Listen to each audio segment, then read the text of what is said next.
Assalamualaikum warahmatullahi wabarakatuh, soleh dan soleha. Apa kabarnya hari ini? Semoga kita semua selalu ada dalam keadaan sehat ya.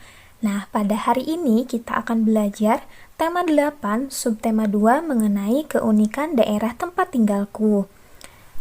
Jangan lupa, sebelum memulai kegiatan pembelajaran, alangkah baiknya kita berdoa terlebih dahulu supaya diberikan kelancaran dalam pembelajaran.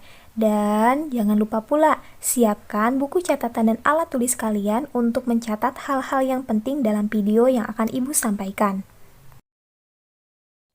Pada pembelajaran kali ini, Ibu akan bercerita mengenai Rara yang mengunjungi rumah neneknya di Yogyakarta. Pada saat libur sekolah tiba, Rara bersama kedua orang tuanya pergi ke Yogyakarta untuk mengunjungi rumah neneknya. Di sana, dia berlibur ke berbagai tempat wisata yang terkenal di Yogyakarta. Di antaranya ada Simbol Tugu Yogyakarta dan juga tempat wisata yang unik di Yogyakarta dan sering dikunjungi oleh masyarakat luar, yaitu tempat wisata Candi Prambanan. Nah, inilah beberapa foto yang diambil oleh Rara pada saat mengunjungi daerah Yogyakarta. Ada Simbol Tugu Yogyakarta dan juga Candi Prambanan. Nah, Tugu Yogyakarta serta Candi Prambanan merupakan salah satu contoh dari keunikan yang terdapat di daerah Yogyakarta. Tahukah kalian apa itu yang dimaksud dengan keunikan? Menurut Kamus Besar Bahasa Indonesia, keunikan memiliki arti sifat atau keadaan, hal, unik, kekhususan, dan keistimewaan. Nah, anak-anak, setiap daerah tentunya memiliki keunikan tersendiri, termasuk daerah tempat tinggal kalian. Nah, adapun keunikan yang biasa kita temukan di lingkungan sekitar kita diantaranya berupa keunikan fisik, seperti sungai, gunung, sawah, dan bentuk rumah, dan dapat juga berupa keunikan sosial budaya, seperti contohnya adat istiadat, seni, dan bahasa. Nah, tadi Ibu sudah menjelaskan bahwa salah satu wisata yang memiliki keunikan adalah Candi Prambanan. Nah, Candi Prambanan ini terletak di perbatasan Provinsi Daerah Istimewa Yogyakarta dan Jawa Tengah. Asal-usul terjadinya Candi Prambanan diceritakan dalam sebuah cerita rakyat yang populer di Yogyakarta. Cerita tersebut berjudul Roro Jonggrang. Seperti yang kita ketahui bersama bahwa di minggu lalu kita sudah belajar mengenai cerita fiksi, di mana cerita Roro Jonggrang adalah termasuk ke dalam salah satu cerita fiksi, yaitu cerita rakyat.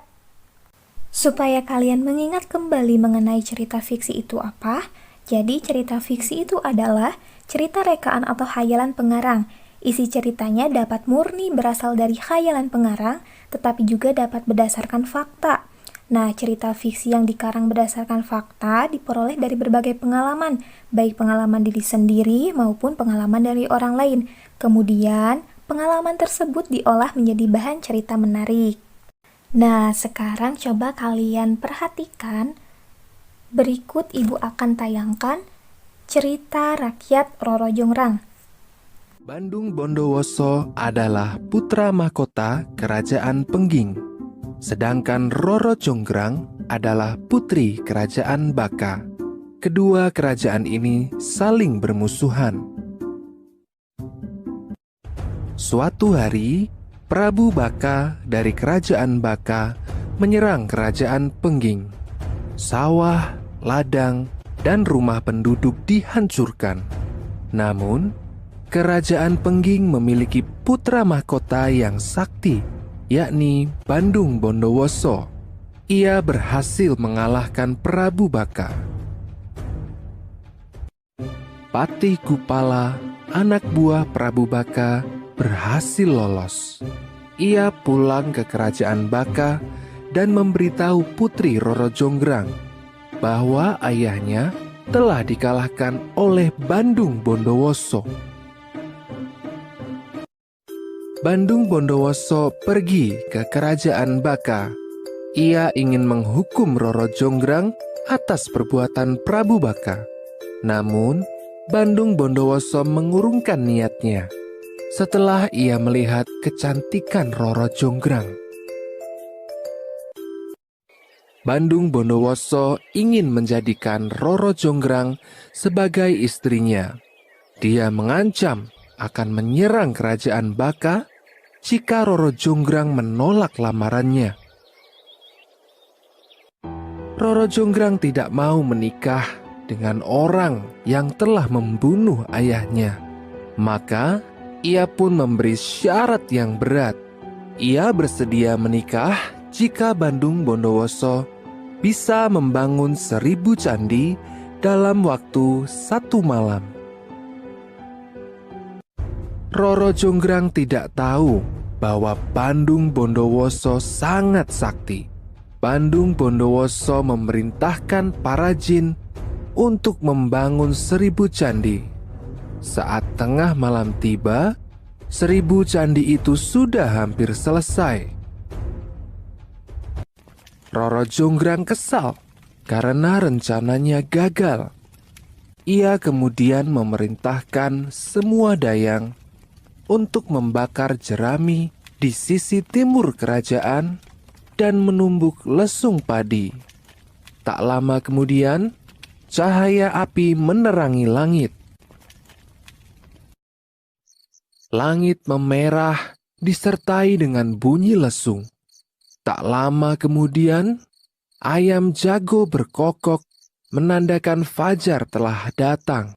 Semua jin ketakutan. Mereka harus pergi sebelum fajar.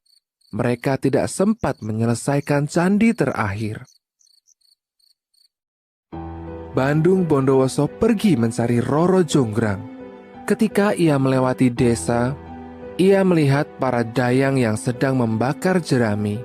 Ia sadar bahwa Roro Jonggrang telah berbuat curang. Bandung Bondowoso yang marah mengutuk Roro Jonggrang menjadi batu untuk candi yang ke-1000.